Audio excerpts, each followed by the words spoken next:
नमस्कार दोस्तों, मैं जेपी डांडिया आप सभी का आपके अपने YouTube channel dandiya electrical study पर एक बार फिर से स्वागत करता हूं।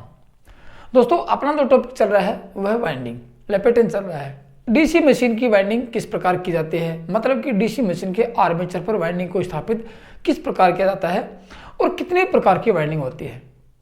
इस टॉपिक पर आपने पिछले वीडियो में देखा कि वाइंडिंग कितने प्रकार की होती है, क्लोज्ड वाइंडिंग क्या होती है, ओपन वाइंडिंग क्या होती है, डीसी मशीन के आर्मेचर पर वाइंडिंग करते हैं तो उसमें किन किन तथ्यों को ध्यान में रखा जाता है। और टर्म्स में आप लोगों ने देखा था कि पोल पिच क्या होती है और कॉइल पिच क्या होती है। तो उस वीडियो को आगे आज इस वीडियो में जारी रखते हुए आज के इस वीडियो में देखेंगे कि डीसी मशीन पर वाइंडिंग की जाती है तो उसमें शब्दावली मतलब कि टर्म्स क्या क्या होते हैं, उन टर्म्सों को आज आगे और पढ़ेंगे। तो आज के इस वीडियो में टर्म्स में क्या है, टर्म्स का मतलब शब्दावली। मैंने आपको कल बताया शब्दावली का मतलब यह है कि डीसी मशीन की वाइंडिंग जब स्थापित करेंगे या डीसी मशीन के आर्मेचर को या डीसी मशीन के आर्मेचर को रिवाइंड करेंगे या वाइंड करेंगे तो किन किन बातों को ध्यान में रखा जाएगा। तो उन ध्यान में रखने वाले बातों को कल देखा। पोल पिच क्या होता है आप लोगों ने देख लिया होगा, नहीं देखा तो पिछले वीडियो में जाके देख लेना। फिर भी मैं आपको बता देता हूं कि पोल पिच क्या होता है। डीसी मशीन के आर्मेचर पर दो पोलों के बीच की दूरी को पोल पिच कहते हैं, या पास पास के दो पोलों के बीच की दूरी होती है उसको पोल पिच कहते हैं। मैंने आपको ये बताया कि पोल पिच को दो रूप में देखा, दो प्रकार से व्यक्त किया जाता है। एक तो होता है स्लॉट के आधार पर और एक होता है चालकों की संख्या के आधार पर। तो स्लॉट के आधार पर क्या था कि एक पोल में कितने स्लॉट आएंगे। जैसे मैंने आपको कल बताया था, ऐसे पिछली वीडियो में बताया था कि किसी आर्मेचर पर 12 स्लॉट हैं और दो पोल स्थापित करने हैं, दो पोल बनाने हैं, तो एक पोल में कितने स्लॉट आएंगे, 6 स्लॉट आएंगे। उसी प्रकार बताया कि एक पोल में 6 स्लॉट है तो 6 स्लॉटों में कितने चालक आएंगे, तो चालकों की संख्या के आधार पर, और दूसरा था पोल की संख्या के आधार पर। उसी प्रकार मैंने आपको बताया कि कॉइल पिच क्या होती है। कॉइल की दो साइड के बीच की दूरी को कॉइल पिच कहते हैं। तो कॉइल पिच और पोल पिच की गणना में कोई अंतर नहीं है। पोल पिच की गणना के अनुसार ही कॉइल पिच की गणना की जाती है। मैंने फॉर्मूले से आपको बताया था। तो आज के इस वीडियो में देखेंगे बैक पिच क्या होता है। क्या देखेंगे आज के इस वीडियो में, देखेंगे बैक पिच। जब तक आप इन पिचों को ध्यान में नहीं रखोगे, जब तक आप इन शब्दावली को अच्छी तरह नहीं पढ़ोगे, अध्ययन नहीं करोगे, तब तक आप किसी भी डीसी मोटर के आर्मेचर को रिवाइंड नहीं कर सकते, वाइंडिंग स्थापित नहीं कर सकते। और एग्जाम में कोई भी क्वेश्चन आप कोई भी क्वेश्चन का सॉल्यूशन नहीं कर सकते, कोई भी क्वेश्चन का आंसर आसानी से नहीं दे सकते, क्योंकि ये टर्म्स जो चल रहे हैं इन टर्म्स के ऊपर ही लगभग परीक्षा में एग्जाम में क्वेश्चन पूछे जाते हैं। तो आज के में बैक पिच को हिंदी में कहेंगे पश्च पिच। क्या कहेंगे, पश्च पिच ये होता है। अब ये कहते कैसे हैं, आप लोगों ने कॉइल पिच देखा होगा, दो कॉइलों के दो बीच की दूरी आपको बताया था। जैसे मैंने आपको कल एक डायग्राम बताया था कि एक, ये आपको कॉइल दिखाता हूँ, एक कॉइल का नमूना दिखाता हूँ, एक कॉइल का डायग्राम दिखाता हूँ। मान लीजिए कि आपकी ये कॉइल है, ये कॉइल है, ये कॉइल साइड, ये दो कॉइल की लीड है। मैंने आपको बताया ये है लीड्स ऑफ कॉइल, कॉइल की लीड है। ये एक्टिव साइड बताई थी मैंने, कौन सी, एक्टिव साइड या एक्टिव, एक ये था एक्टिव साइड, दो एक्टिव साइड थी, सक्रिय भुजा। मैंने आपको बताया था एक्टिव साइड या सक्रिय भुजा या चालक आपको बताया था। अब देखो, आप ये देखोगे कि ये कॉइल की एक भुजा, ये है एक भुजा है, दो कॉइलों के बीच की भुजा को मैंने आपको बताया था क्या है, ये बैक पिच। ये थी आपकी दो कॉइल की दो भुजाओं के बीच की दूरी को कॉइल पिच कहते हैं। वाई एस मैंने आपको बताया, वाई एस होती है। तो अब आर्मेचर पर आप इस कॉइल को स्थापित करोगे तो आर्मेचर के दूसरी तरफ देखो, ये फ्रंट साइड, ये अपने साइड आता है, ये फ्रंट है ना, ये अपने साइड आता है। और ये जैसे आर्मेचर लंबा ये है, तो आर्मेचर पर जो ही वाइंडिंग रखेंगे ऐसे, जैसे एक स्लोटी अगर एक स्लोटी आ गया, वो आर्मेचर के वाइंड को सीधा रखेंगे तो ऐसे घूम कर आएगी वाइंडिंग ऐसे।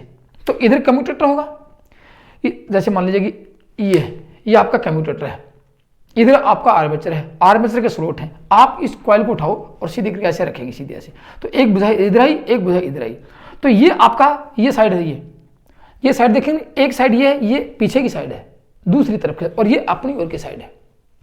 समझना बात को, ये अपनी ओर की साइड है, ये पीछे की साइड है। तो इसको कहेंगे फ्रंट पिच, फ्रंट साइड में आ गया, और इसको कहेंगे बैक, ये बैक साइड में आ गया। तो कह सकते हैं बैक साइड की ये बैक साइड आ गया, ये फ्रंट की साइड आ गया। ये कॉइल्स ऑफ लीड है, दो एक्टिव साइड है। तो बैक पिच किसे कहते हैं? आर्मेचर के दूसरी तरफ कॉइल की दूरी होती है। आर्मेचर के दूसरी तरफ, पहला अपनी तरफ ये है, दूसरी तरफ ये है। तो लिख सकते हैं आर्मेचर के, फिर आपको समझाऊंगा, आर्मेचर के दूसरी तरफ कॉइल की दूरी है, इसको कहेंगे बैक पिच। नहीं समझ में आया? कोई बात, अगला बताता हूं। आर्मेचर के पश्च भाग में कॉइल का विस्तार, ऐसे मान लेते हैं कि आर्मेचर के बस में पीछे का भाग, ये पीछे का भाग, मैंने आपको बताया नहीं, ये सामने कम्यूटेटर होता है, वो वक्र भाग होता है, और ये पीछे का भाग। आर्मेचर के पीछे भाग में, आर्मेचर के पश्च भाग में कॉइल का विस्तार, कॉइल कितनी दूर में फैली हुई है, उसको कहते हैं बैक पिच। फिर लिख देता हूं, कोई बात नहीं, सारी आपको अच्छे तरह खोल के बताऊंगा, कि फिर भी समझ तो मेरे को बता रहा कि सर समझ में नहीं आया। आर्मेचर के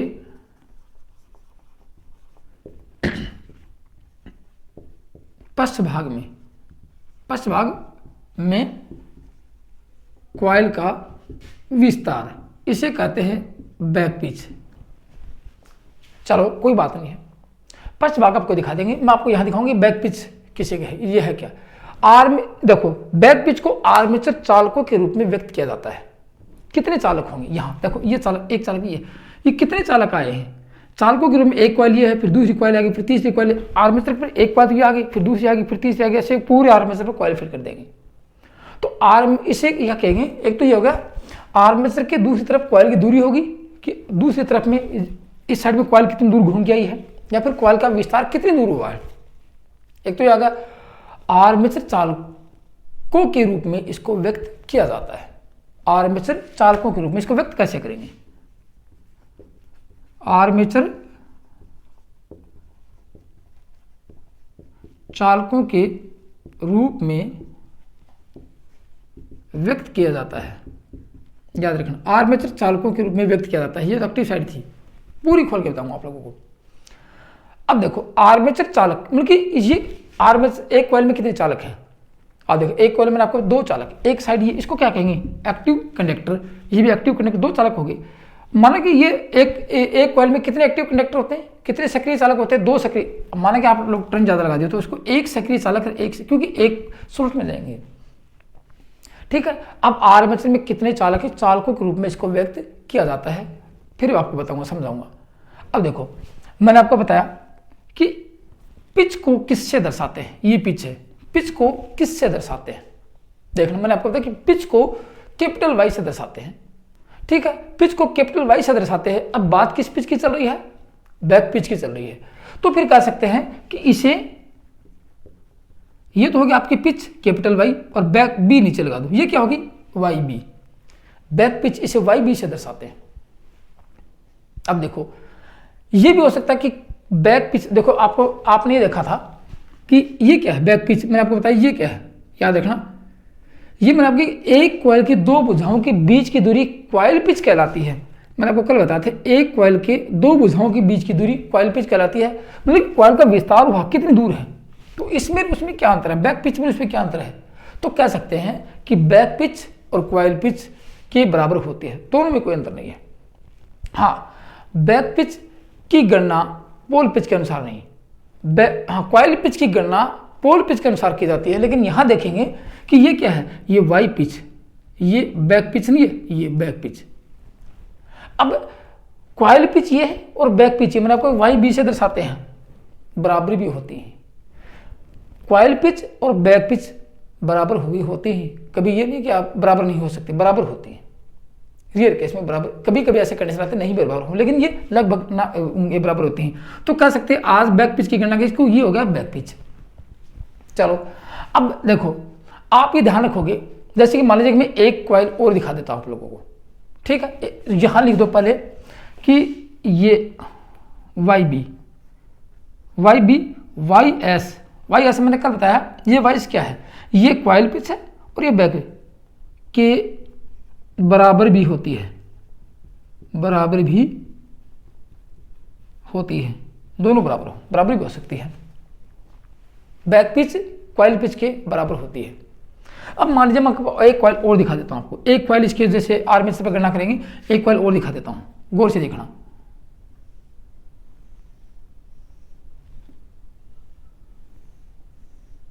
एक कॉइल ये आ गई,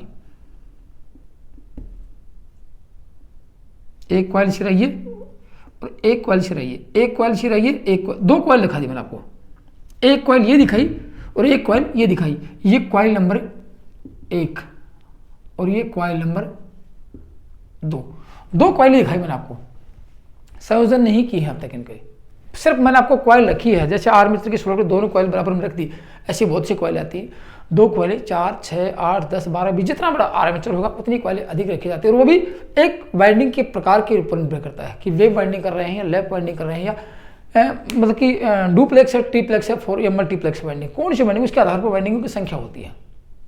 ठीक है, अब देखेंगे आप लोग, ये देखना कि ये कॉइल नंबर 1 का पहला सिरा ये, दूसरा सिरा ये, कॉइल नंबर 2 का पहला सिरा ये, दूसरा सिरा ये। मान लीजिए कि ये कॉइल नंबर 1 का पहला सिरा 1 नंबर स्लॉट में है, ये 3 नंबर स्लॉट में है, गौर से देखना, ये 3 नंबर स्लॉट में है, ये 5 नंबर स्लॉट में है और ये 8, कोई भी स्लॉट आपको दी जाएगी। ये माना कि ये है कॉइल का पहला सिरा 1 नंबर स्लॉट में, दूसरी कॉइल का पहला सिरा 3 नंबर स्लॉट में, पहली कॉइल का दूसरा सिरा 5 नंबर स्लॉट में, दूसरी कॉइल का दूसरा सिरा 8 नंबर स्लॉट में है।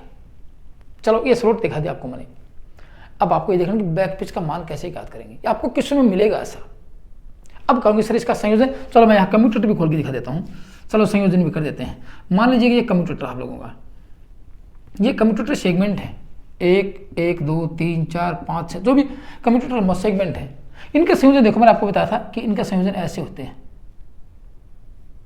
ये देखो, पहली कॉइल का दूसरा सिरा दूसरी कॉइल के पहले सिरे से, क्योंकि ये पहला सिरा घूम गया है, ठीक है, ये पहला सिरा, ये पहली कॉइल का दूसरा सिरा, दूसरी कॉइल का पहला सिरा, दूसरी कॉइल का दूसरा सिरा, यहाँ कर दिए। माना कि 1, 2, 3, 4, 5, 6 ये स्लॉट है, ये वो सारे कम्यूटेटर सेगमेंट है। अब आपसे पूछा जाए इसमें बैक पिच का मान क्या होगा, इसमें बैक पिच का मान क्या होगा। अब ये देखना है, देखो बैक पिच कैसे निकालेंगे। पहले तो मैंने आपको बताया कि एक कॉइल का विस्तार देखेंगे। यहाँ कॉइल देखो, ये 5 नंबर स्लॉट में, ये 1 नंबर स्लॉट में, तो लिख सकते हैं YB बराबर 5 माइनस 1, क्योंकि ये विस्तार। दूसरी कॉइल का बैक पिच पूछेंगे 8 माइनस 3 हो जाएगा, क्योंकि ये 8 नंबर में, ये 3 नंबर में है, तो यहाँ ये होगा, तो ये आएगा बराबर 4। इसमें बैक पिच का YB का मान कितना आएगा, YB बराबर 4 हो गया, क्योंकि 5 में से 1 कम कर देंगे, तो YB का मान 4 हो गया। अब देखो ये YB का मान 4 है, तो YS का मान बोले कि कॉइल पिच का मान क्या होगा। अब देखो कॉइल पिच में मैंने बताया कि ये कॉइल पिच है, यही कॉइल पिच है और यही बैक पिच है, तो मैंने आपको बताया कि YB बराबर YS होता है, तो इसमें कॉइल पिच का मान भी 4 हो गया और बैक पिच का मान भी 4 हो गया। ये हो सकते हैं, कभी कभार ऐसा रेयर केस होगा जिसमें नहीं होगी, लेकिन लगभग 90% या 99% लगभग बराबर होती है। चलो ये तो थी बैक पिच की मान। आगे समझ में कि बैक पिच के उनके पीछे की साइड में, आर्मेचर के पीछे की साइड में कॉइल कितनी दूर घूम के आई है, बस ये देखना आप लोगों को, उन दोनों के बीच की दूरी क्या रहेगी। ठीक है, ये तो थी आपकी बैक पिच। चलो अब बात करते हैं, मैं लिख देता हूँ यहाँ पे, यहाँ से यहाँ तक का ये होगी YB और YS भी हो सकती है। चलो YB लिख देता हूँ, YB है, समझ गए होंगे आप। इस डायग्राम में ये है YB का मान, कॉइल नंबर 1 का कॉइल विस्तार। चलो अब बात करता हूँ फ्रंट पिच की। ये पीछे की साइड का विस्तार था, अब आगे की साइड का विस्तार देखेंगे। ठीक है, अब आगे की साइड का विस्तार देखेंगे। चलो मैं इसको मिटा देता हूं।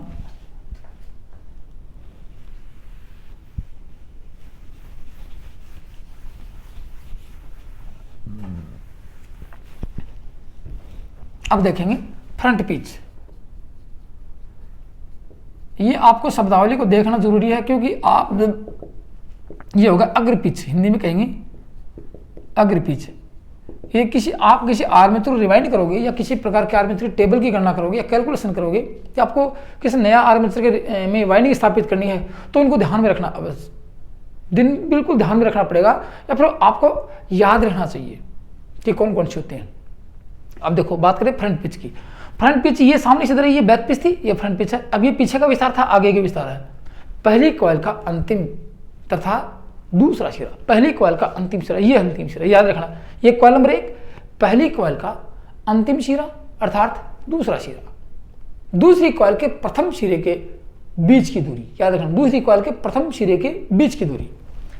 ये तो पहली कॉइल का अंतिम सिरा, दूसरी कॉइल का प्रथम सिरा, इन दोनों के बीच की दूरी होगी फ्रंट पिच, क्योंकि संयोजन तो दोनों ये जुड़े। यहाँ के देखो ये तो एक ही कॉइल थी, समझो तो ये दोनों आके एक साथ ये जुड़े हैं, तो ये दोनों एक्टिव सामने से ये आएंगे दोनों, ठीक है। तो कह सकते हैं पहली कॉइल का अंतिम शिरा या अंतिम मतलब दूसरी एक्टिव भुजा ये थी पहली कॉइल की दूसरी एक्टिव भुजा या दूसरा एक्टिव कंडक्टर सक्रिय चालक, अंतिम शिरा तथा दूसरी कॉइल के प्रथम सिरे की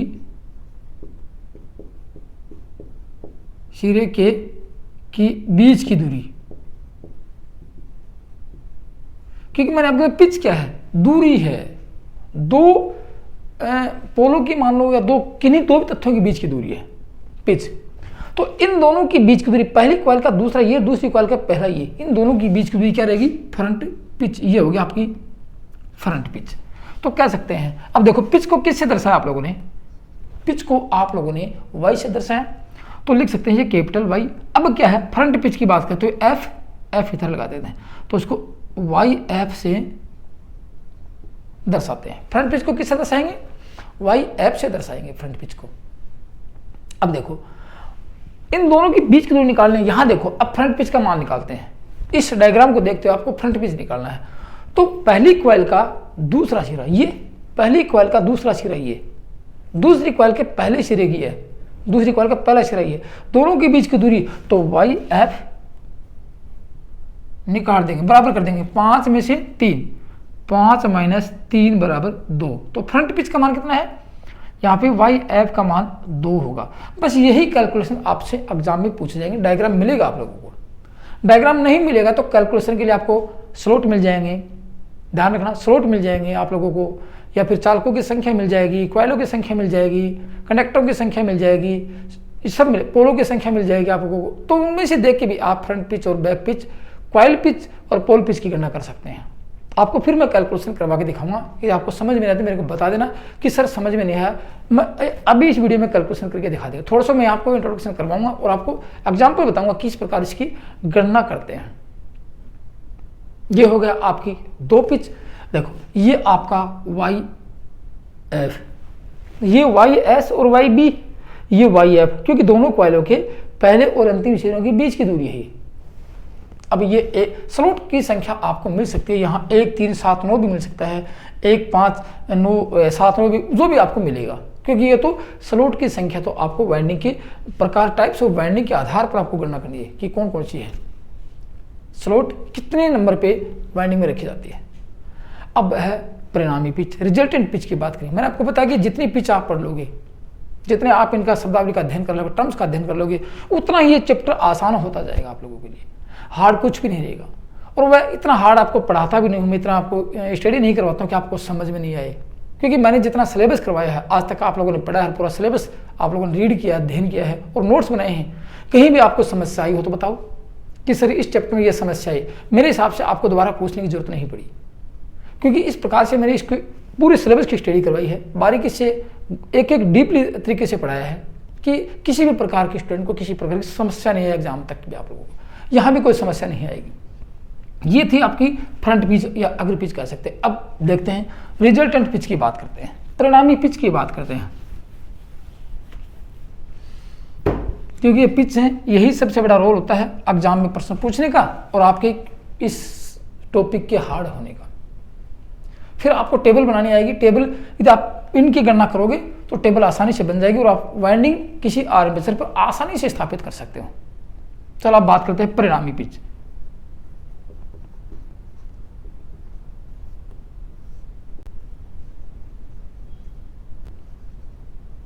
रिजल्टेंट पिच,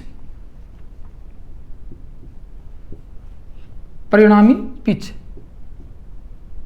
इसकी गणना करेंगे। रिजल्टेंट पिच या परिणामी पिच, अब दोनों का रिजल्ट क्या निकला।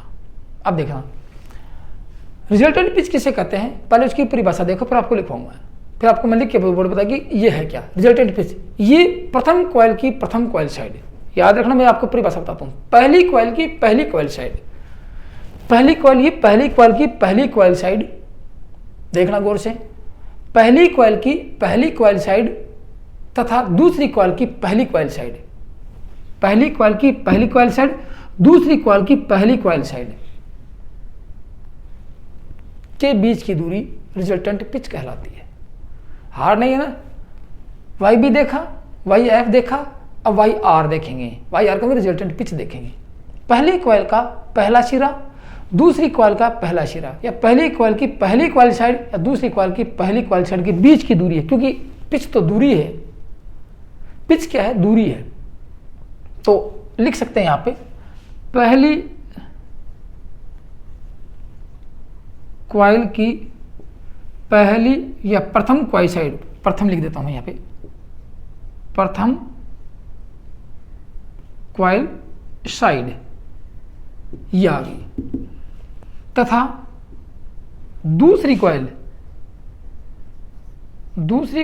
की प्रथम कॉइल साइड के बीच की दूरी है। अब कोई कुछ भी हार नहीं। अब आपको समझना आसान हो गया कि सामने से ये दो भाग दिखेंगे आपको।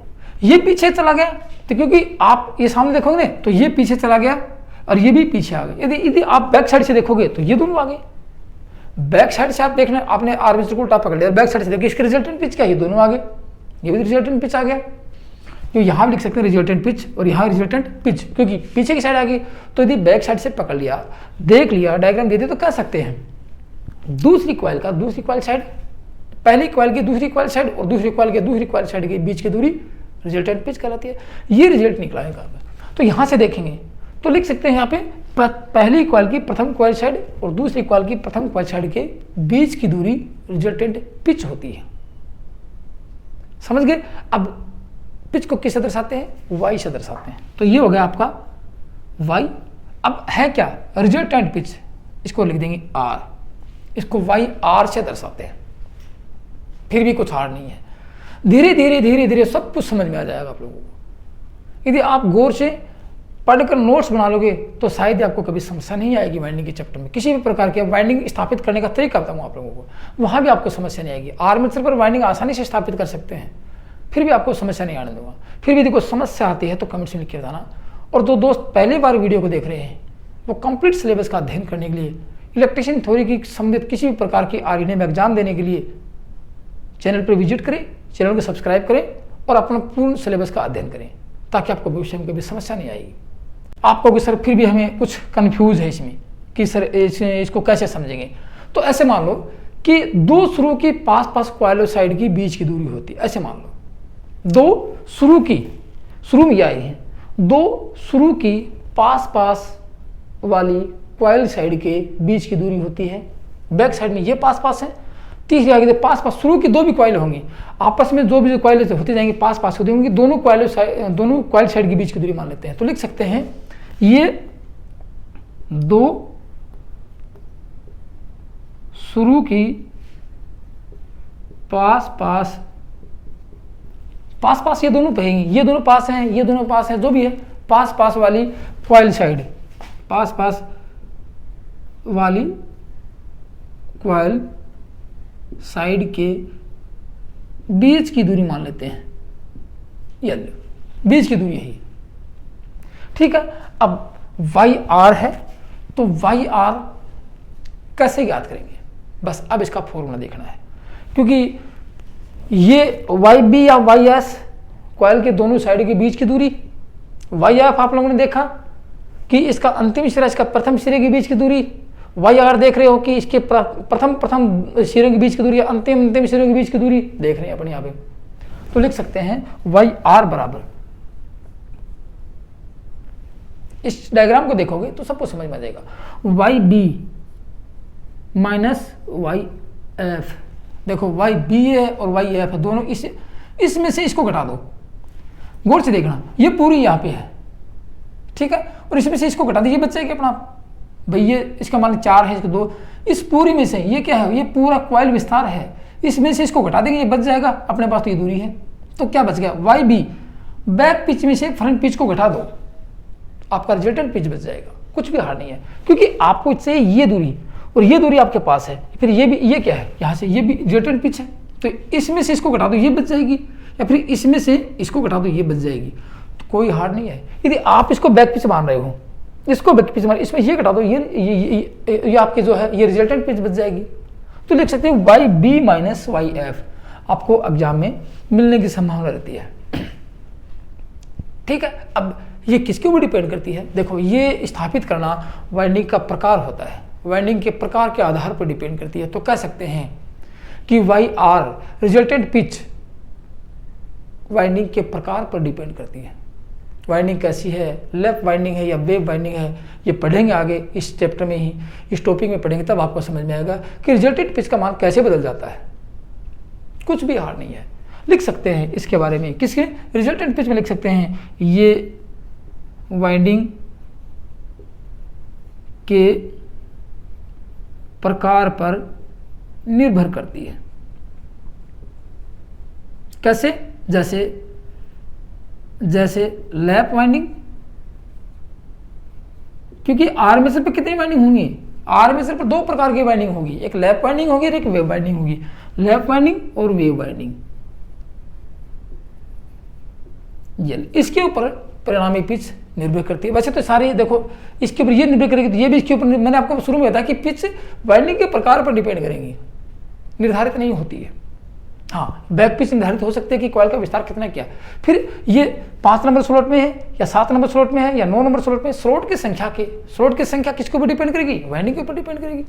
तो कह सकते हैं, फिर ये कहेंगे सर लैप वाइंडिंग और वेव वाइंडिंग में, lap winding wave winding simplex भी हो सकती है, डुप्लेक्स हो सकती है, ट्रिप्लेक्स हो सकती है, क्वाड्रुप्लेक्स हो सकती है, मल्टीप्लेक्स हो सकती है।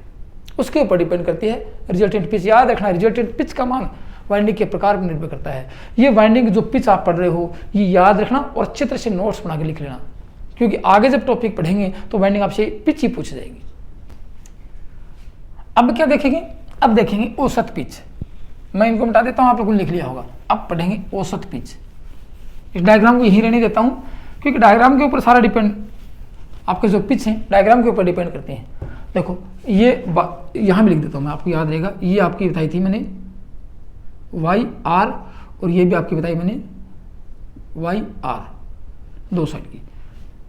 ठीक है, back pitch, front pitch, resultant pitch, तीन पढ़ी है, और कॉइल पिच से बराबर है, और पोल पिच, पोलों की संख्या अपनी। अब पढ़ेंगे एवरेज पिच, औसत है। एवरेज पिच, इसको कहेंगे औसत पिच। ये पढ़ेंगे। अब क्या पढ़ेंगे? औसत पिच। औसत, आप औसत जानते हो? आपने 10th क्लास पढ़ी हुई है, देखा होगा, राशियों का योगफल बटे राशियों की संख्या। याद होगा आप लोगों को, 10th की है, ITI की है आप लोगों ने, maths workshop and calculation science का अध्ययन किया है। नहीं किया तो आप औसत, एक नॉर्मल सब्जेक्ट है, नॉर्मल टॉपिक है। औसत किसे कहते हैं? औसत किससे निकालेंगे? जितनी संख्याएं होती हैं उन सबको जोड़ दो, उनकी संख्या का भाग दे दो। जितनी संख्याएं हैं उन सबको जोड़ दो, उनकी संख्या का भाग दे दो। तो आप लोगों के पास कितनी पिच आई है? 2 पिच। ये रिजल्टेंट पिच तो इनके ऊपर डिपेंड होगी। तो मूल रूप से देखा जाए 2 पिच आई है, एक फ्रंट पिच आई है और एक बैक पिच आई है। तो कह सकते हैं कि दोनों को जोड़ देंगे और 2 का भाग दे दें तो आपकी एवरेज पिच निकल जाएगी। तो कह सकते हैं ये फ्रंट पिच तथा बैक पिच का औसत होता है। एवरेज पिच क्या है? ये फ्रंट पिच, फ्रंट पिच किससे दर्शाएंगे? वाई एफ, तथा बैक पिच किससे दर्शाएंगे? बैक पिच को वाई बी, क्योंकि सामने लिखा है वाई बी का औसत होता है। औसत होता है, ये होता है आपका एवरेज पिच, क्योंकि औसत निकालना है। अब आपको ये पता है कि पिच आ गई तो पिच को वाई से दर्शाते हैं। अब आई एवरेज पिच, ए लगा देंगे यहाँ पे, बस सिंपल सी बात है, कोई हार्ड है नहीं। जिसका नाम है उसका नाम लिख दो। इसको वाई ए से दर्शाते हैं। देखो कितना सिंपल है। अब वाई ए कैसे निकालेंगे? वाई ए बराबर औसत निकालना। किसका निकालना है? मेरे को तो वाई एफ क्या है? वाई एफ आपकी फ्रंट पिच है, प्लस दोनों को मैंने आपको बताया जितनी राशियां हैं उनको जोड़ दो और उनकी कुल संख्याओं का भाग दे दो, कितनी संख्या में है। तो Y F plus Y B upon 2 की 2 संख्या अपने पास है। ये आपकी आ गई एवरेज पिच, औसत पिच आ गई। अब देखो धीरे धीरे और आगे जो ही बढ़ेंगे, जो क्योंकि जितनी पिच आप पढ़ोगे, जितना अध्ययन करोगे, उतने आसान होता जाएगा। कुछ भी हार्ड नहीं है और न कोई हार्ड होने दूंगा आप लोगों के लिए। बिल्कुल इजी बना देंगे इस वाइंडिंग के चैप्टर को। अब देखेंगे कम्यूटेटर पिच। क्या देखेंगे? Commutator pitch. ये मैं यहाँ लिख देता हूँ, वाई ए बराबर Y F plus Y B upon 2, और ये मिटा देता हूँ मैं इसको। ये देखेंगे कम्यूटेटर पिच।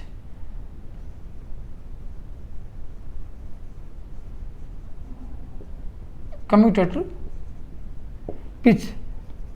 अब कम्यूटेटर को हिंदी में क्या कहते हैं? दिक् परिवर्तक।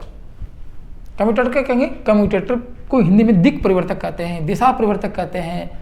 ठीक है, अब इसके हिंदी में लिख देंगे कम्यूटेटर, या ऐसे लिख दो कम्यूटेटर पिच। अब कम्यूटेटर आप लोगों ने देखा होगा, पढ़ा होगा, डीसी मशीन मैंने पढ़ाई, वहां देखा। कम्यूटेटर क्या है?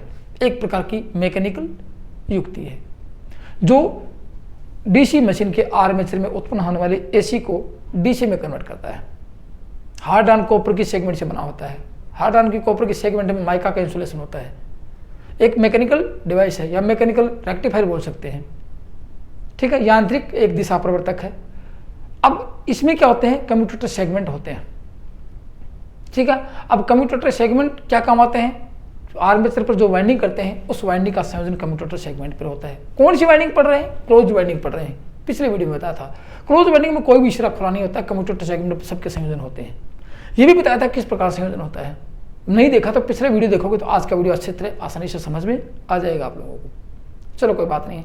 ये कॉइल के कम्यूटेटर पर निर्भर करती है। कम्यूटेटर पिच का मान किसके ऊपर? देखो ये कम्यूटेटर, ये ऐसे गोल होता है, ऐसे गोल होता है। आपको दिखाऊं, देखो इस प्रकार गोल होता है। ये इसमें क्या है कि कम्यूटेटर सेगमेंट होता है ऐसे, ये एक सेगमेंट ये है, एक सेगमेंट ये है, इस प्रकार। ये माइका का एक, और यहाँ होता है आर्मेचर। आर्मेचर के संयोजन यहाँ के जुड़ेंगे, सबके कम्यूटेटर सेगमेंट जुड़ेंगे। तो ये क्या है? ये कम्यूटेटर पिच के, ये एक प्रकार का कम्यूटेटर है। तो कम्यूटेटर पिच मतलब दो कम्यूटेटर सेगमेंट के बीच की दूरी तो है, पिच है। तो कह सकते हैं कम्यूटेटर का नाम लगे तो कम्यूटेटर पर क्या है? सेगमेंट है। कम्यूटेटर के ऊपर दो सेगमेंट के बीच की दूरी को कम्यूटेटर पिच कहते हैं। ठीक है, और जिनके ऊपर कॉइल के संयोजन होते हैं, कॉइल के शिरों के संयोजन होते हैं। तो ये किसके ऊपर डिपेंड होगी? कम्यूटेटर पिच कॉइल के या कॉइल के संयोजन पर निर्भर करती है। किस प्रकार आप लोगों ने कनेक्शन किया है? तो ये कॉइल के संयोजन मतलब कनेक्शन पर निर्भर करती है। कनेक्शन पर निर्भर होती है।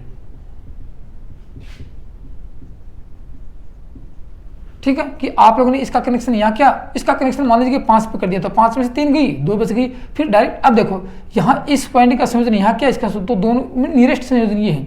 अब मान लीजिए कि इसका संयोजन दूसरी कॉइल का, पहली कॉइल के दूसरे सिरे का संयोजन 5 पे कर देते या 7 पे कर देते तो दूरी बढ़ जाती है यहाँ पे।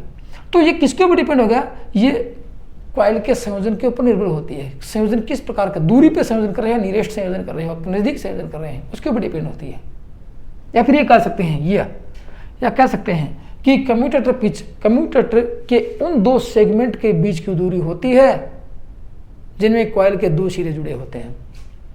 ये कम्यूटेटर के उन दो सेगमेंट की बीच की दूरी होती है।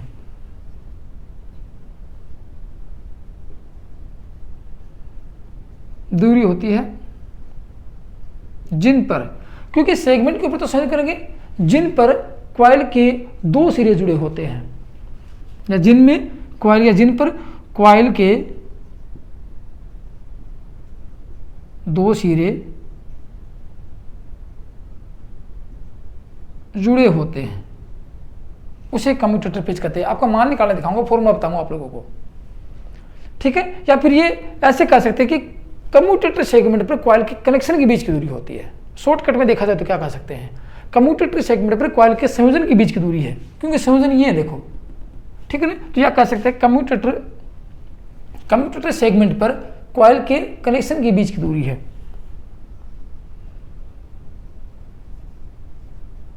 कम्यूटेटर सेगमेंट पर कॉइल के संयोजन के बीच की दूरी है, संयोजन को कनेक्शन के बीच, संयोजन के बीच की दूरी है। समझ में आ गया? दो बीच की दूरी है। मैंने आपको किस बीच तो दूरी होती है, किस किस की बात करें उसका नाम लिख देंगे। अब देखो ये आपको पूरा समझ में, फिर आपको दिखाऊंगा, मान निकालने दिखाऊंगा। अब आप देखना ये क्या है, पिच। पिच को किस दर्शाएंगे? वाई से दर्शाएंगे पिच को। है क्या? कम्यूटेटर, तो सी आ गया। इसको वाई सी से दर्शाते हैं। कितना आसान चैप्टर है, फिर भी कहते हैं कि सर हार्ड लग रहा है। बिल्कुल हार्ड नहीं है। ये मैंने आपको बताया कि कॉइल के संयोजन पर निर्भर करती है। एक कॉइल के दो सिरों को कम्यूटेटर सेगमेंट पर जोड़ने से उनकी दूरी बढ़ जाती है। अब दूरी वेव वाइंडिंग है, लेफ्ट वाइंडिंग है, ये संयोजन के ऊपर डिपेंड करती है। तो लिख सकते हैं एक कॉइल के दो सिरों को कम्यूटेटर सेगमेंट से जोड़ने में कितनी दूरी रखी जाती है, वही कम्यूटेटर पिच होती है। एक कॉइल के दो सिरों को कम्यूटेटर सेगमेंट पर जोड़ने में कितनी दूरी रखी जाती है, उस दूरी को ही कहेंगे कम्यूटेटर पिच। लिख लेना। कम्यूटेटर पिच का मान निकालते देखो, मैं डायग्राम बना देता हूँ। दो कॉइल का बनाएंगे, दो का तीन का जो भी है, दो कॉइल का बना देता हूँ आप लोगों को मैं। एक कॉइल में ये ले लेता हूँ, गौर से देखना। एक कॉइल मैंने ये ली, ये कौन सी है? Front pitch. ये कौन सी है? Back pitch. यहाँ दो कॉइल की लीड आ गई ये। फिर एक कॉइल और ले लेता हूँ यहाँ पे, ये कॉइल और ले ली, एक कॉइल की सिरा ये, एक कॉइल की सिरा, दो ही कॉइल लेता हूँ। अब ये कॉइल की एक साइड है, ये दूसरी साइड है, तीसरी। और अब आप बताओगे कि इसमें क्या है? ये आपकी वाई बी थी। मैंने बताया कि पहली कॉइल के एक कॉइल के दो सिरों के बीच की दूरी, दो एक्टिव साइड के बीच की दूरी वाई बी। ये आपको बताया मैंने, ये वाई, यहां लिख देता हूं सीधे शॉर्टकट में, यहां कर देता हूं। ये क्या है? Y F front pitch. और ये क्या है? ये वाई आर रिजल्टेंट पिच। ये क्या है? Y R. ये दोनों बराबर होती है रिजल्टेंट पिच। ये आपको बताया था मैंने। अब देखो यहां इनमें, चलो स्लॉट की संख्या लिख देता हूं। एक, ये 3 नंबर में है, ये मान लीजिए 8 नंबर में है, ये मान लीजिए 10 नंबर में है। थोड़ा चेंज कर दिया मैंने पक्की बात। ये 3 नंबर में, और अब इनके संयोजन में कर देता हूं। एक संयोजन ये कर देता हूं, एक संयोजन ये, एक संयोजन ये, एक नंबर ये, 2 नंबर ये क्या है? ये कम्यूटेटर सेगमेंट है। एक का संयोजन यहाँ किया, एक का संयोजन मैंने यहाँ किया, और एक का संयोजन, अब दूसरी कॉइल आएगी, उसका संयोजन भी इसके साथ चलता है। ये यहाँ दूसरी कॉइल आएगी, इसका संयोजन भी इसके साथ जाएगा, इसका संयोजन इसके साथ जाएगा, जो भी है। ये कॉइल आगे मैंने दिखाई, दो ही दिखाई मैंने आपको। तो ये 1 2 3 ये क्या है? ये कम्यूटेटर सेगमेंट है। अब आपसे पूछे कम्यूटेटर पिच का मान ज्ञात करो। मैंने आपको पास देखो, एक कॉइल के संयोजन करने में जितनी दूरी रखी जाती है, या कॉइल के दोनों सिरों के बीच की दूरी, एक कॉइल के, ये कॉइल 1 नंबर है, ये कॉइल नंबर 1, देखना कम्यूटेटर पिच का मान निकालेंगे इस डायग्राम को देखते हुए। 1 और ये कॉइल नंबर 2, इस डायग्राम को देखते हुए कम्यूटेटर पिच का मान निकालते हैं। ये देखो एक कॉइल के दो सिरे यहां जोड़ा, एक कॉइल का ये सिरा यहां के जुड़ गया, ये जुड़ गया। तो लिख सकते हैं वाई सी बराबर देखना, पहली कॉइल का पहला सिरा 1 नंबर पे, एक नंबर कम्यूटेटर सेगमेंट पर, और पहली कॉइल का दूसरा सिरा 2 नंबर कम्यूटेटर सेगमेंट पर। 2 - 1 बराबर 1। ये वाई सी का मान हो गया आप लोगों का 1। ठीक है, अब ये तो हो गई बात यहाँ पे, वाई सी का मान 1 हो गया। चलो अब देखो यहाँ, यदि अगले कम्यूटेटर पिच की बात करें, इस कॉइल को देखो। इस कॉइल में पहली कॉइल का पहला सिरा 2 नंबर कम्यूटेटर सेगमेंट पे, और दूसरी कॉइल का दूसरा सिरा 3 नंबर कम्यूटेटर सेगमेंट पे। तो कह सकते हैं ये तो 1 था, तो ये वाई सी बराबर 3 - 2 बराबर 1, फिर 1 हो गया, 1 आना है। चलो ये देखो यहाँ पे वाई बी का मान क्या है? वाई बी बराबर, चलो वाई बी देखो, वाई बी निकालते हैं। आप छोटी सी गणना करके देखो, वाई बी निकालते हैं। वाई बी में 8 नंबर सेगमेंट, 1 नंबर सेगमेंट, 8, क्योंकि पहले ये देखो 8, पहली कॉइल का विस्तार कहाँ पे? 8 नंबर स्लॉट से 1 नंबर स्लॉट में है। 8 - 1 बराबर 7। वाई बी का मान 7 हो गया। और वाई एस का मान भी दोनों बराबर हो सकते हैं, वाई एस का मान भी 7 हो गया। ठीक है, अब आपसे पूछा वाई एफ का मान कैसे निकालेंगे? चलो वाई एफ का मान देखो, वाई एफ का मान बताया कि यहां से लेके देखो, वाई एफ इन दो के बीच की दूरी है वाई एफ, या 8 - 3। वाई एफ का मान कितना? 8 - 3, ये हो गया 8 - 3 बराबर 5। वाई एफ का मान 5 हो गया। चलो रिजल्टेंट पिच की बात करते हैं, वाई आर की बात करते हैं। ठीक है, वाई आर ये है। मैंने आपको बताया कि वाई आर के इन दोनों में से गौर से देखना वाई आर की 3, क्योंकि ये है वाई आर, देखो वाई आर ये है 3 - 1, वाई आर ये है 3 - 1, 3 - 1, 3 में ये है कि दोनों ये हैं 1 बराबर 2। फिर इधर देखेंगे 8 10 वाई आर की, यदि बैक साइड में वाई आर का मान निकालते हैं रिजल्टेंट पिच 10 - 8 बराबर 2, ये भी 2 ही है, 2 ही है, 2 ही रहना है। इस प्रकार आप पूरी पिच का मान आसानी से निकाल सकते हो। फिर भी दोस्तों यदि समझ में नहीं आता है तो मेरे को कमेंट्स करके जरूर बताना कि सर हमें फिर भी कंफ्यूज हुआ, समझ में नहीं आया। ठीक है, अब आप देखोगे कि वाई ए का मान, एवरेज पिच का मान, देखो एवरेज पिच ये है, वाई ए का मान कैसे निकालेंगे, Y F Y B, Y F 5 Y B 7, 7 + 5/2 की 2 ही हैं 12, एवरेज पिच का मान हो गया 6। यहाँ औसत पिच का मान 6, क्योंकि 7 5 12, 12/2, 6 दूनी 12, 6 आ गया। तो इस प्रकार आप प्रत्येक पिच का मान आसानी से निकाल सकते हो। आपको ये देखना है कि कम्यूटेटर पिच का मान मैंने आपको बताया कि वाइंडिंग के संयोजन पर या वाइंडिंग के प्रकार पर, मैंने कहा कि वाइंडिंग के संयोजन पर निर्भर करती है या 2 सेगमेंट के बीच की दूरी होती है, मैंने आपको बताया। तो वाइंडिंग के प्रकार पर भी निर्भर करती है, मैंने आपको कि कम्यूटेटर पिच वाइंडिंग, अब संयोजन की दूरी कैसे बढ़ेगी, यहाँ पे 1 से 4 3 कैसे चला जाएगी, 1 से 5 कैसे हो जाएगी, ये किसके ऊपर डिपेंड होगी, वाइंडिंग के प्रकार पर। तो कह सकते हैं यहाँ पे एक मैं मिटा देता हूँ ऊपर से, फिर देख लेना आप लोग। कम्यूटेटर पिच की बात कर रहे हैं ना, यहाँ नीचे लिख लेना, फिर आपको दिखाता हूँ। देखो ऊपर से एक चीज़ और आती है कि ये कौन सी, मैं शॉर्टकट में लिख देता हूँ, आप पूरा लिख लेना। वाई सी का मान, वाई सी का मान वाइंडिंग के प्रकार पर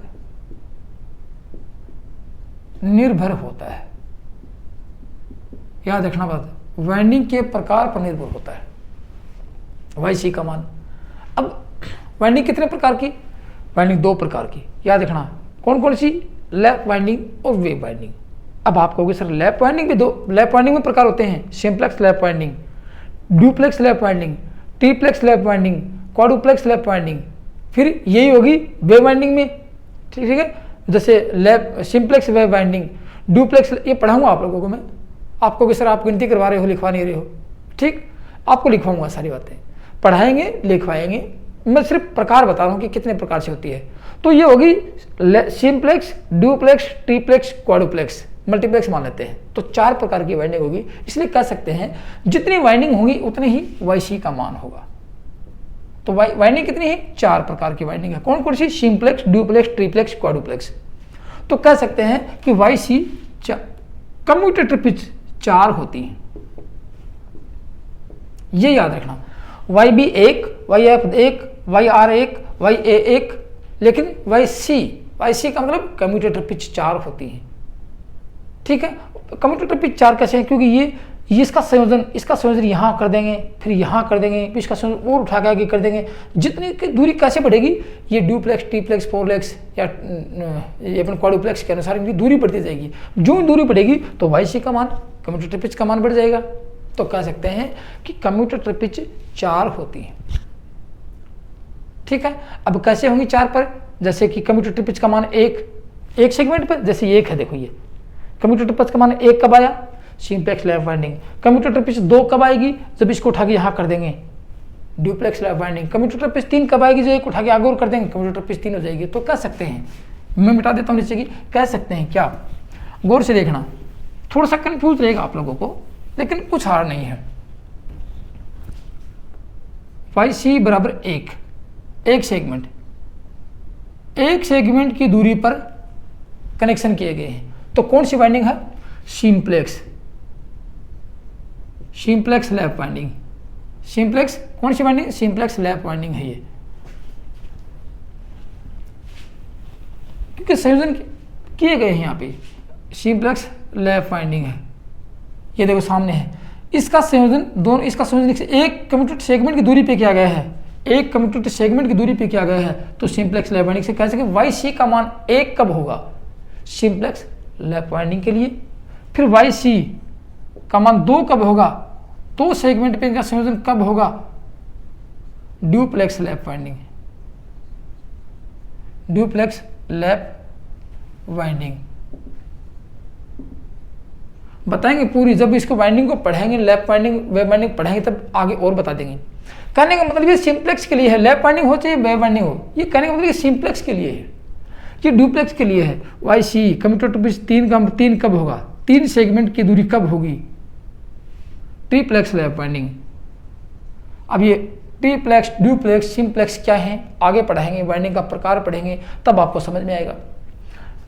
ये सेगमेंट। अब कहेंगे वाई सी का मान 4 कब होगा, क्वाड्रुप्लेक्स।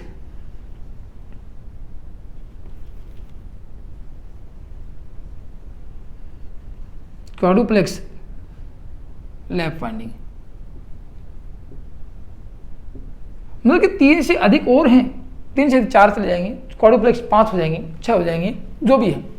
ये कब, जब वाई सी का मान 4 रखा जाता है। तो याद रखना कि सिंप्लेक्स लैप वाइंडिंग करेंगे तो संयोजन कितनी सेगमेंट की दूरी पर करेंगे, 1 सेगमेंट की दूरी पर। ये डुप्लेक्स लैप वाइंडिंग करेंगे, डुप्लेक्स वाइंडिंग करेंगे तो कितनी दूरी पर संयोजन करेंगे, 2 सेगमेंट की दूरी पर संयोजन करेंगे। ठीक है, तो अब देखो वाई सी का मान ये हो गया, वाइंडिंग के ऊपर डिपेंड हो गया, याद रखना बात। और मैंने आपको बताया ये सेगमेंट की दूरी कितनी दूर है। लेकिन एक और चीज आती है बीच में, वाइंडिंग में भी कुछ वाइंडिंगें विपरीत चलती है, कुछ सीधी चलती हैं, उनको देखना जरूरी है। क्योंकि यहाँ पे आपको कम्यूटेटर वाइंडिंग या कम्यूटेटर पिच पे ही कुछ क्वेश्चन हार्ड लगते हैं और पूछे भी जाते हैं। ऐसी बात नहीं पूछे नहीं जाते, पूछे भी जाते हैं। आप घबराना मत, बस इनकी बीच की दूरी है, 2 दूरी कब रखेंगे, 3 दूरी कब रखेंगे, 3 सेगमेंट की दूरी कब रखेंगे, 4 सेगमेंट की दूरी कब रखेंगे, ये मैंने आपको बता दिया। लेकिन वाइंडिंग का प्रकार बदल जाता है, वाइंडिंग का संयोजन के आधार पर वाइंडिंग की स्थापित करने की प्रक्रिया बदल जाती है। कब बदलती है, जब वाइंडिंग प्रोग्रेसिव होती है और जब वाइंडिंग रिट्रोग्रेसिव होती है, या रिप्रोग्रेसिव बोल सकते हैं। तो वाइंडिंग के स्थापित करने का तरीका बदल जाता है आगे जाके, वो किस प्रकार के मशीन और मशीन के अनुसार की जाती है। तो उस कंडीशन में आके भी ये अपने कम्यूटेटर पिच का मान बदल जाता है। तो कह सकते हैं वाई सी का मान प्लस माइनस में लिया जाता है। याद रखना बात, वाई सी का मान प्लस माइनस में लिया जाता है। कब और क्यों लिया जाता है, ये वाइंडिंग पर निर्भर करता है, वाइंडिंग पर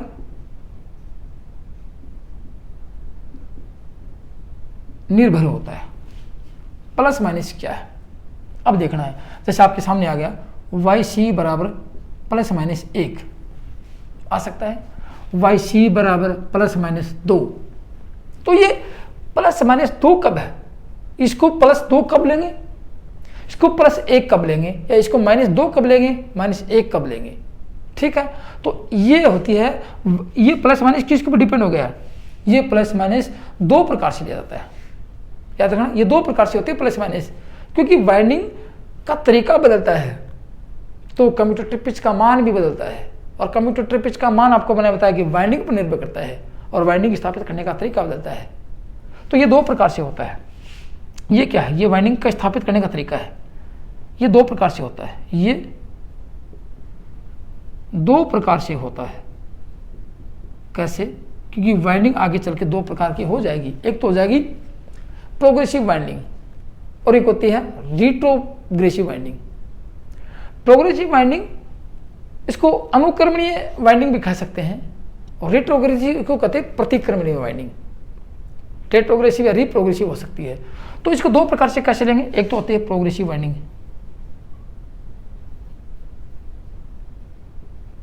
प्रोग्रेसिव वाइंडिंग याद रखना, पढ़ाएंगे आपको प्रोग्रेसिव वाइंडिंग क्या है, किस प्रकार होती है। ऐसा कुछ नहीं छोड़ेंगे तो आपको नहीं पढ़ाएंगे, सिर्फ ये आ गया कम्यूटेटर पिच, इसलिए मैं इस टॉपिक को पूरा करने के चक्कर में इसको पढ़ा रहा हूँ। फिर आएंगे दूसरी आती है रिट्रोग्रेसिव, रिट्रोग्रेसिव वाइंडिंग।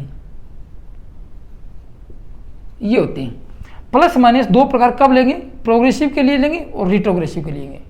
ठीक है, तो वाई सी का मान प्रोग्रेसिव में लेंगे, वाई सी का मान प्रोग्रेसिव में प्लस लिया जाता है, याद रखना बात। और रिट्रोग्रेसिव में वाई सी का मान माइनस, क्योंकि ये विपरीत दिशा में चलती है। आपको वाइंडिंग बताऊंगा कैसे होती है, ये विपरीत दिशा में चलती है। ठीक है, तब जाके ये मान इसका बदल जाता है।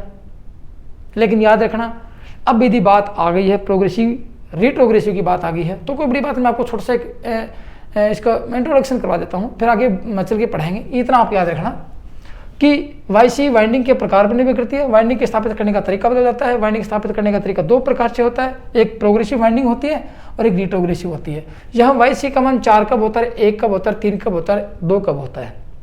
वाईसी का मान प्लस माइनस कब लिया जाता है, एक प्रोग्रेसिव हिंदी में लिखो तो हिंदी में लिख लेना अनुक्रमणीय, प्रोग्रेसिव को कहेंगे अनुक्रमणीय।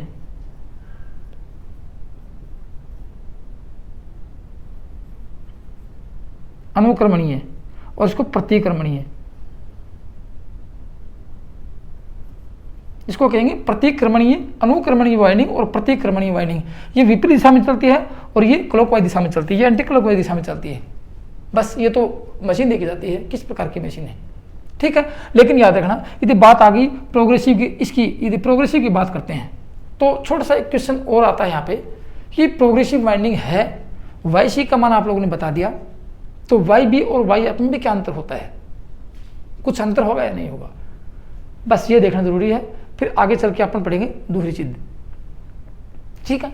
अब देखेंगे प्रोग्रेसिव वाइंडिंग की बात करेंगे। प्रोग्रेसिव वाइंडिंग लेफ्ट वाइंडिंग हो सकती है, लेफ्ट वाइंडिंग प्रोग्रेसिव हो सकती है, वेव वाइंडिंग प्रोग्रेसिव हो सकती है, लेफ्ट वाइंडिंग रिट्रोग्रेसिव हो सकती है और लेफ्ट वेव वाइंडिंग रिट्रोग्रेसिव हो सकती है, ठीक है। तो यह देखेंगे इस प्रोग्रेसिव वाइंडिंग में यदि वाई बी और वाई एफ की बात की जाए तो वाई बी का मान अधिक होता है वाई बी से, वाई एफ से, जैसे ये याद रखना जरूरी है, Y B greater than Y F. और रिट्रोग्रेसिव की बात करें तो Y F greater than Y B, आप इतना याद रखना। फिर आगे चल के वाइंडिंग करेंगे तब आपको समझ में आ जाएगा, आगे चल के पढ़ेंगे तब समझ में आ जाएगा कि ये ऐसा क्यों हुआ, ठीक है, ये ऐसा क्यों हुआ।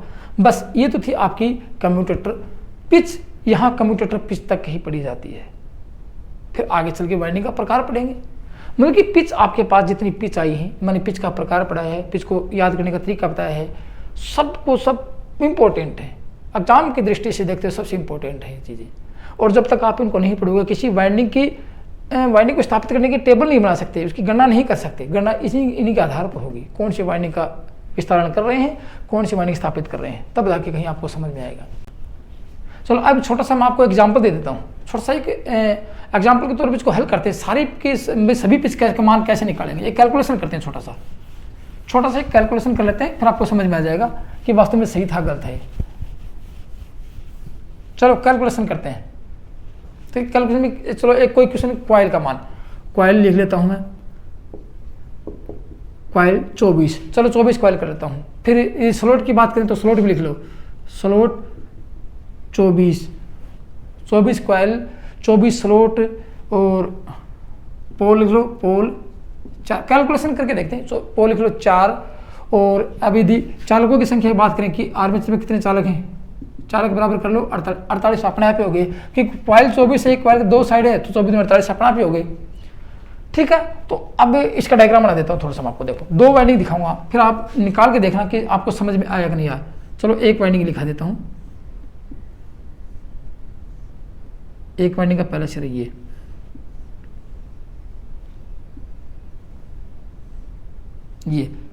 2 वाइंडिंग ले ली मैंने आपको, ये कॉइल नंबर 1 और ये कॉइल नंबर 2, ठीक है। अब यहां आप एक कम्यूटेटर दिखा दो और कम्यूटेटर पर संयोजन दिखा दो, ये संयोजन दिखा दिए, ये संयोजन दिखा दिए, चलो कोई बात नहीं। 3 से, और अब कहोगे सर इसका और दूसरी कॉइल की क्या संयोजन यहाँ जाएंगे, आगे चलते जाएंगे, कोई बड़ी बात नहीं है। ये स्लॉट दिखा देता हूं आपको, 1 3 7 9, चलो बदल देता हूं की बार में, बस यही है आप लोगों को। अब आप लोगों को ये देखना है कि इसमें क्या क्या मान निकालना है, Y F, Y B, Y R, Y C, ये निकालना आप लोगों को, ठीक है। या फिर कैसे वाई एस भी लिख लो, वाई एस के अंदर कॉइल पिच भी निकाल लो, और क्या बचेगा, चलो इतना निकाल के देखो आप लोग। फिर आगे वाई पी भी निकाल लो, वाई पी, सारी पिच निकाल लेंगे, वाई पी बराबर क्या होगा, ये इनका मान निकालना है। ये आपके पास कुछ गणना के लिए कुछ संख्या दी गई है और आपको कुछ डायग्राम दिया गया है, ठीक है। अब आप लोग देखोगे, मैं निकाल के दिखाता हूँ। देखो ये क्या है, ये वाई बी है, वाई बी और वाई एस आपको मैंने बताया दोनों सेम होती हैं। ये क्या है, वाई एफ है, ये क्या है, वाई आर है, और ये 1 2 3 ये क्या है, ये वाई सी है। मान निकालना है सबसे पहले। देखो वाई एफ का मान निकालें, वाई पी का निकालो सबसे पहले। वाई पी मतलब पोल पिच का मान। और पोल पिच मैंने आपको बताया 2 प्रकार से व्यक्त की जाती है, 2 प्रकार से। एक तो स्लॉटों के आधार पर ली जाती है, स्लॉटों की संख्या के आधार पर, और एक चालकों के आधार पर ली जाती है। तो मैंने आपको स्लॉटों की संख्या के आधार पर कैसे लेंगे, वाई पी एस बटे पी, स्लॉट की संख्या और पोलों की संख्या। स्लॉट की संख्या कितनी है 24, पोल की संख्या कितनी है 4, 6 चालक प्रति पोल। वाई पी का मान कितना आया, ये है आपकी वाई पी 6। बस इस प्रकार गणना कर लेना आप लोग। फिर यदि चालकों की संख्या आधार पर करेंगे तो क्या लिखेंगे, चालकों की संख्या के आधार पर वाई पी का मान लिखेंगे, चालकों की संख्या के आधार पर। चालक कितने हैं, चालक कंडक्टर ये हैं, चालक को सी भी कह सकते हैं और जेड से भी दर्शा सकते हैं। तो यहाँ लिख लो जेड अपॉन पी, चालक कितने हैं 48, और पोल की संख्या कितने 4। ये आगे आपके बाद 12 ये 6 स्लॉट आ गए, 6 स्लॉट और 12 चालक प्रति पोल। एक आ गया आपका पास, 2 आ गई, ये स्लॉट के आधार पर है और ये 12 चालक के आधार पर, चालक की संख्या के आधार पर, चालक प्रति पोल। ये आपके आ गई वाई पी। अब निकालो वाई बी मतलब बैक पिच निकाल के देखो। बैक पिच ये है 7 - 1, क्योंकि ये लिखा है 7 - 1, तो 7 - 1 बराबर 6। बैक पिच का मान कितना आया 6। देखो कितना आसान, बहुत आसान है। वाई एफ की बात करते हैं, वाई एफ कितना, देखो वाई एफ ये है, वाई एफ 7 - 3, क्योंकि 7 ये है 3 ये, वाई एफ 7 - 3 बराबर 4। वाई एफ का मान कितना है, तो वाई एफ का मान 4 आता है। देखो कितना आसान है। वाई सी का मान निकाल के देखो, वाई सी इसमें देखो ये दोनों संयोजन 2 - 1, मैं सब कुछ दिखा चुका हूँ आप लोग। 2 - 1, वाई सी का मान कितना है 1, और क्या बच गया तो वाई। चलो वाई आर निकालते हैं। वाई आर रिजल्टेंट पिच, परिणामी पिच का मान निकाल के देखो, ये है वाई आर 3 - 1 बराबर 2। वाई आर का मान 2 हो गया, और क्या बच गया आपके पास, देखो सब कुछ आ गया। वाई एस, चलो वाई एस निकालते हैं। वाई एस मैंने आपको बताया कि वाई बी और वाई एस बराबर हो सकते हैं। वाई बी और वाई एस 7 - क्योंकि विस्तार कितना है 7 से 1 की ओर विस्तार है, 1 बराबर 6, दोनों बराबर है कि नहीं। ये पिछली वीडियो बताया मैंने आपको। अब क्योंकि सर वाई, हाँ चलो एक वाई और बच गया, वाई ए बच गया।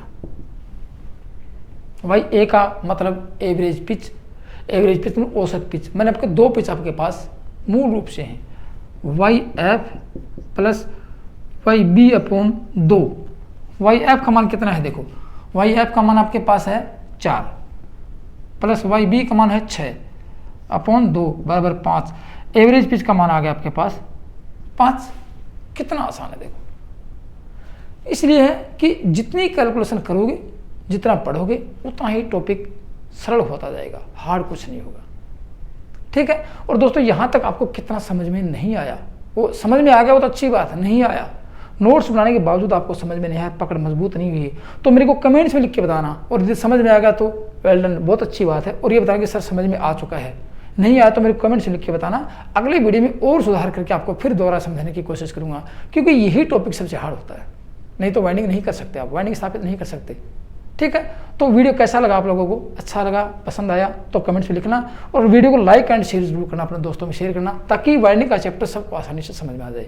और संपूर्ण इलेक्ट्रिशियन थ्योरी का नियमित पैटर्न के आधार पर अध्ययन करने के लिए डांडिया इलेक्ट्रिकल स्टडी चैनल को सब्सक्राइब कर लें, ताकि आप आसानी से किसी भी प्रकार के एग्जाम को आसानी से फाइट कर सको। तो दोस्तों आज की वीडियो में इतना था। थैंक यू, धन्यवाद।